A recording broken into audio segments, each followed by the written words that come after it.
नमस्कार, आप देख रहे हैं अपार्टमेंट टाइम्स और मैं हूं आपके साथ रोजा यादव। अभी हम नोएडा के सेक्टर 120 के प्रतीक लॉरियल सोसाइटी में मौजूद है और आपको पता ही होगा कि इस सोसाइटी में हाल ही में एओ का इलेक्शन किया गया था, जिसमें जो नए सदस्य है वो चयनित होकर के आए हैं और हमारे साथ सोसाइटी के अध्यक्ष और कोषाध्यक्ष अध्यक्ष मौजूद है। आइए हम इनसे बात करते हैं, जानते हैं कि सोसाइटी में किस तरीके की समस्याएं हैं और किस तरीके के चैलेंजेस को फेस करना पड़ रहा है। सर, पहले तो बहुत बहुत स्वागत है आपका हमारे अपार्टमेंट टाइम्स में। सर, कैसा लग रहा है चयनित होने के बाद और किस तरीके के चैलेंजेस आ रहे हैं? लगने का तो ऐसा है कि बढ़िया ही लगता है, लेकिन पहले भी हम लोग ऑलरेडी 3 बार चयनित होकर आ चुके हैं as a president and secretary. हमारे जो अभी अध्यक्ष हैं वो पहले भी 3 बार अध्यक्ष और सचिव रह चुके हैं। ऐसे ही मैं भी पहले 3 बार अध्यक्ष और सचिव रह चुका हूँ अलग अलग टर्म में। तो चैलेंजेस हमें पता है, हमें सारे जो है प्रोसेस पता है।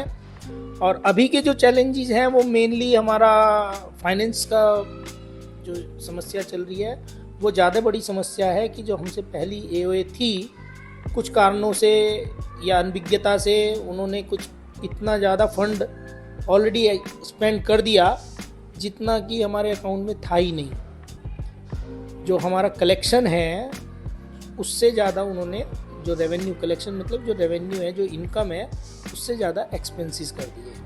उस एक्सपेंसेस के होने की वजह से जो हमारा करंट अकाउंट डेफिसिट है आज की डेट में लगभग 1,15,00,000 रुपए डेफिसिट है। डेफिसिट मतलब माइनस में है। उस माइनस में होने की वजह से अभी हमें समस्या ये आ रही है कि जो हमारे रेगुलर सर्विस प्रोवाइडर्स हैं, सिक्योरिटी एजेंसी है, मेंटेनेंस एजेंसी है, हॉर्टिकल्चर है, WTP STP है, सब तरह की अलग अलग एजेंसीज हैं जो हमें सर्विस प्रोवाइड करा रही हैं।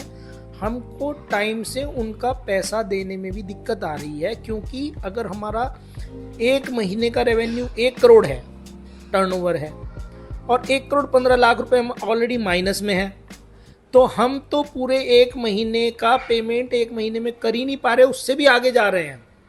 तो एक समस्या तो ये आ रही है। दूसरी समस्या क्या है कि हमारा जो बिजली का बिल है, 3 तारीख को हमारा बिजली का बिल जनरेट हो जाता है। बिजली का बिल आ जाता है लगभग 60 लाख 70 लाख, क्यों सर मैं सही कह रहा हूँ? 60 लाख 70 लाख रुपए का बिजली का बिल आ जाता है और हमारे अकाउंट में पहली तारीख को जो पैसे होने चाहिए वो 40 या 50 लाख होते हैं। तो उस 40 या 50 लाख रुपए के अगेंस्ट हम 60 से 70 लाख का बिजली का बिल कैसे दें? तो समस्याएं वहाँ आ रही हैं कि हमारे पास फाइनेंस मैनेजमेंट में इतना हमें संभल के चलना पड़ रहा है और एजेंसीज का उधार रखना पड़ रहा है। उसके अलावा तो बाकी नॉर्मल समस्याएं सोसाइटी में होती हैं कि भाई अभी 10 साल पुरानी सोसाइटी हो गई है, तो कुछ समस्याएं हमारे WTP STP जैसे वाटर की चल रही हैं कि भाई पानी जो है हमें साफ़ नहीं मिल पा रहा। वैसे तो गंगा वाटर आना चाहिए था, लेकिन गंगा वाटर नहीं आ रहा है। अभी खुद गवर्नमेंट ने ही अभी हाथ खड़े किए हुए हैं, वो नई पाइपलाइन डालेंगे, कब आएगा। इस वजह से समस्या ये है कि भाई हमारे अपने WTP में इतना हाई TDS का पानी आता है, तो उस TDS के वाटर को उसको शोधित करने के लिए हमें अपने WTP को इम्प्रूव करना है, अपने STP को इम्प्रूव करना है। तो इन सब चीज़ों के लिए पैसा चाहिए। इसके अलावा लिफ्टें हमारी 10 से 15 साल की हो चुकी हैं, हमें उनको इम्प्रूव करने के लिए अभी तो आपको पता ही होगा कि यूपी में एक्ट आ गया है लिफ्ट का, उसकी सारी जिम्मेदारी हमारे ऊपर है। हमने आते ही किसी तरह, हमारे से पहले ने तो लिफ्ट का रजिस्ट्रेशन भी नहीं कराया, हमने आते ही उनका लिफ्ट का रजिस्ट्रेशन कराया।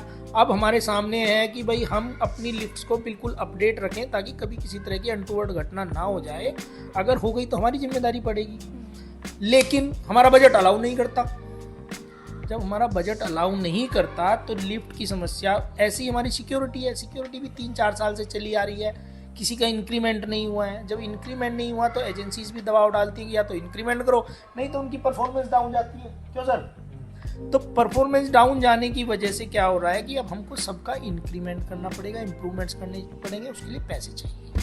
ठीक है, तो हमारे यहाँ जनरल एक ये आपके एक्ट में है ही है, हमारे बाईलॉज में, कि जब हम लोग जीत के आते हैं, जब नई एओए बनती है तो उसके 3 महीने के अंदर अंदर हमको एक GBM करानी होती है। तो हमने वो GBM कराई थी, उसमें सभी निवासियों के सामने इस बार बहुत अच्छी GBM हुई, बहुत सारी बड़ी संख्या में लोग आए और उसमें हमने ये सारे मुद्दे रखे उस मुद्दे में हमने एक मुद्दा रखा कि भाई हमारे इन सब खर्चों को मीट करने के लिए और थोड़ा सा ये जो डेफिसिट है इससे बाहर आने के लिए कम से कम 30 पैसे पर स्क्वायर फीट, जो लगभग हमें 6 लाख रुपए पर मंथ का रेवेन्यू देगा एक्स्ट्रा, वो बढ़ाने का हमने प्रस्ताव रखा था। तो जितने भी काम हमने उस 30 पैसे के अकॉर्डिंग लोगों को सजेस्ट किए थे वो सब हमारे काम अप्रूव हुए थे। और पहली बार हमने प्रतीक लॉरेल में, पहली बार, शायद मेरे ख्याल नोएडा में भी कभी नहीं हुआ होगा या किसी भी एओए में नहीं हुआ होगा, कि इन प्रपोजल्स को पास कराने के लिए जो फाइनेंस चाहिए था, पूरा करने के लिए जो फाइनेंस चाहिए था, उसके लिए हमने पेपर वोटिंग कराई। ये वॉइस वोट से या हैंड रेजिंग वोट से नहीं कराया, ताकि हमारे पास पूरा प्रॉपर रिकॉर्ड रहे, इसलिए हमने पेपर वोट कराई। और उस पेपर वोट को हमने एक सीनियर सिटीजन की उसी टाइम इम्प्रॉम्प्टू टीम बनाई थी, जो लोग जीबीएम में आए उन्हीं में से 5-6 सीनियर सिटीजन हमने सेलेक्ट करके कहा कि ये आपकी जिम्मेदारी में काउंटिंग वगैरह होगी। तो उन लोगों ने उसमें डिसीजन लिया, काउंटिंग की, और काउंटिंग करके जो रिजल्ट आया वो 84 येस 79 नो, तो मतलब मेजोरिटी से वो पास हुआ है और हमने इम्प्लीमेंट कर दिया है। तो अभी इम्प्लीमेंट करने में हमने ये बोला है कि भाई 1 तारीख से हम इम्प्लीमेंट करेंगे, तब तक हम अपनी बाकी की तैयारियां कर रहे हैं। हमारे साथ सोसाइटी के प्रेसिडेंट मौजूद है।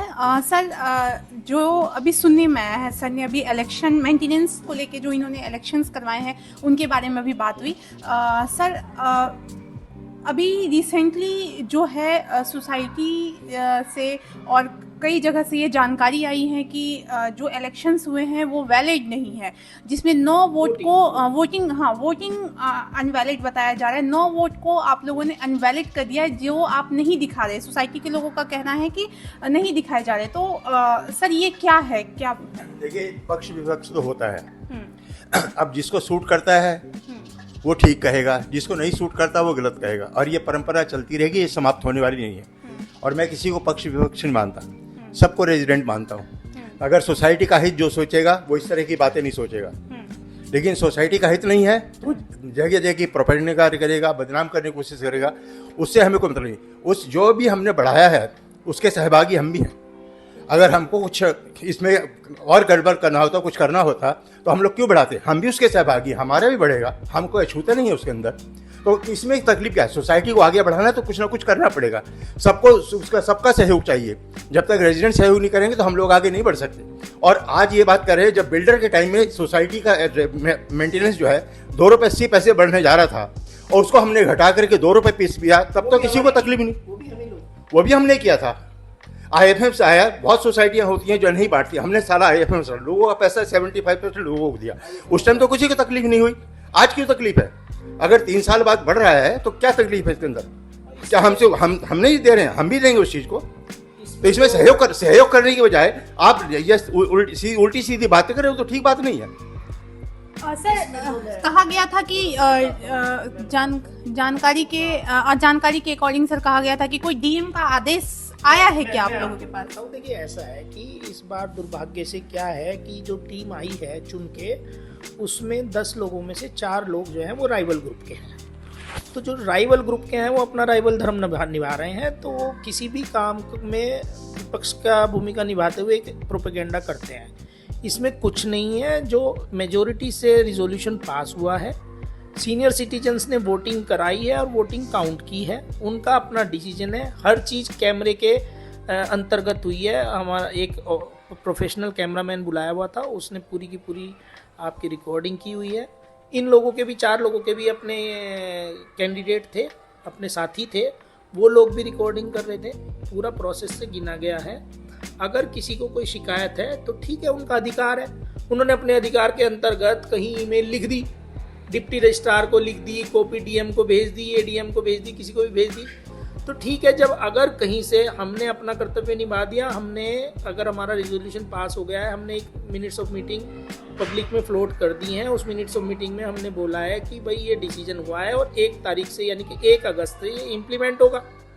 तब तक अगर कहीं से हमें कोई किसी प्रकार का नोटिस या कोई कम्युनिकेशन आता है, तो हम अगर किसी अथॉरिटी से, कॉम्पिटेंट अथॉरिटी से, तो हम उसका अनुपालन करेंगे। नहीं तो हमारा जो अपना प्रोसेस है हम उससे जाएंगे। किसी के कहने से तो ये नहीं होगा ना कि जी एडीएम ने कह दिया, डीएम ने कह दिया, डीएम एडीएम के कहने से तो जब ही होगा जब हमें कोई कम्युनिकेशन मिलेगा। तो आज की स्थिति है कि हमें किसी प्रकार का कोई कम्युनिकेशन किसी भी अथॉरिटी से, किसी भी ऑफिशियल से आज तक नहीं मिला है। तो ये सब सुनी सुनाई बातें हैं, कही कलाई बातें हैं। विपक्ष वाले कह रहे हैं, कहने दें। इस चीज को अथॉरिटी के सामने भी पुरजोर से रखेंगे, हम अथॉरिटी के हम अथॉरिटी के सामने भी आएंगे, पुरजोर से रखेंगे कि हमारी समस्या क्या है। हमको पता है कि इस टाइम किस तरीके से चला रहे हैं, एक एक चीज के लिए हमको इतना सोचना पड़ रहा है, कुछ बहुत छोटी छोटी चीजों को सोचना। ऐसी परिस्थिति आई क्यों? ऐसी परिस्थिति आनी चाहिए नहीं चाहिए, आनी चाहिए थी। ऐसी परिस्थिति क्यों आई? किस तरीके से करें? रेजिडेंट तो हम लोगों को जवाबदेही मानते हैं, लेकिन हम क्या करें? हमारी बात मजबूरी है ना हमारी का। तो इसको किया हमने। अगर वही जैन साहब ने बोला है, अगर ऊपर से कोई जैसा कहे हम तो वहाँ भी पुरजोर रखेंगे, वहाँ भी हम नहीं वो करेंगे। डेमोक्रेटिक प्रोसेस हुआ है, प्रोसेस से हुआ है। बहुत ही जो है सम्माननीय सीनियर सिटीजन्स ने काउंटिंग की है। उसके बावजूद भी अगर कोई गलतफहमी फैलाना चाह रहा है तो फैलाता रहे। हम अथॉरिटीज़ की बात सुनेंगे। अब अगर अथॉरिटीज़ ने कहा कि भाई वोट दिखाइए, हमने वोट अपनी सेफ कस्टडी में रखे हुए हैं, हम उनको वोट दिखा देंगे, जो वो डिसीजन लेना चाहेंगे ले लेंगे, उसमें तो कोई बात नहीं है। हम अपना फर्ज निभा रहे हैं, अथॉरिटीज़ जैसा कहेंगे बाद में वैसा करेंगे। तब तक 1 तारीख से 1 अगस्त से ये नियम, ये जो है रिजोल्यूशन पास हो गया है, वो लागू हो। किस तरीके से करें? रेजिडेंट तो हम लोगों को जवाबदेही मानते हैं, लेकिन हम क्या करें? हमारी बात मजबूरी है ना हमारी का। तो इसको किया हमने। अगर वही जैन साहब ने बोला है, अगर ऊपर से कोई जैसा कहे हम तो वहाँ भी पुरजोर रखेंगे, वहाँ भी हम नहीं वो करेंगे। डेमोक्रेटिक प्रोसेस हुआ है, प्रोसेस से हुआ है। बहुत ही जो है सम्माननीय सीनियर सिटीजन्स ने काउंटिंग की है। उसके बावजूद भी अगर कोई गलतफहमी फैलाना चाह रहा है तो फैलाता रहे। हम अथॉरिटीज़ की बात सुनेंगे। अब अगर अथॉरिटीज़ ने कहा कि भाई वोट दिखाइए, हमने वोट अपनी सेफ कस्टडी में रखे हुए हैं, हम उनको वोट दिखा देंगे, जो वो डिसीजन लेना चाहेंगे ले लेंगे, उसमें तो कोई बात नहीं है। हम अपना फर्ज निभा रहे हैं, अथॉरिटीज़ जैसा कहेंगे बाद में वैसा करेंगे। तब तक 1 तारीख से 1 अगस्त से ये नियम, ये जो है रिजोल्यूशन पास हो गया है, वो लागू हो। किस तरीके से करें? रेजिडेंट तो हम लोगों को जवाबदेही मानते हैं, लेकिन हम क्या करें? हमारी बात मजबूरी है ना हमारी का। तो इसको किया हमने। अगर वही जैन साहब ने बोला है, अगर ऊपर से कोई जैसा कहे हम तो वहाँ भी पुरजोर रखेंगे, वहाँ भी हम नहीं वो करेंगे। डेमोक्रेटिक प्रोसेस हुआ है, प्रोसेस से हुआ है। बहुत ही जो है सम्माननीय सीनियर सिटीजन्स ने काउंटिंग की है। उसके बावजूद भी अगर कोई गलतफहमी फैलाना चाह रहा है तो फैलाता रहे। हम अथॉरिटीज़ की बात सुनेंगे। अब अगर अथॉरिटीज़ ने कहा कि भाई वोट दिखाइए, हमने वोट अपनी सेफ कस्टडी में रखे हुए हैं, हम उनको वोट दिखा देंगे, जो वो डिसीजन लेना चाहेंगे ले लेंगे, उसमें तो कोई बात नहीं है। हम अपना फर्ज निभा रहे हैं, अथॉरिटीज़ जैसा कहेंगे बाद में वैसा करेंगे। तो आप सुन रहे थे प्रतीक लॉरियल सोसाइटी के प्रेसिडेंट वेद प्रकाश जी को और कोष अध्यक्ष उदय जैन जी को। ऐसी ही सोसाइटी अपार्टमेंट से जुड़े तमाम खबरों के लिए बने रहिए अपार्टमेंट टाइम्स के साथ। नमस्कार।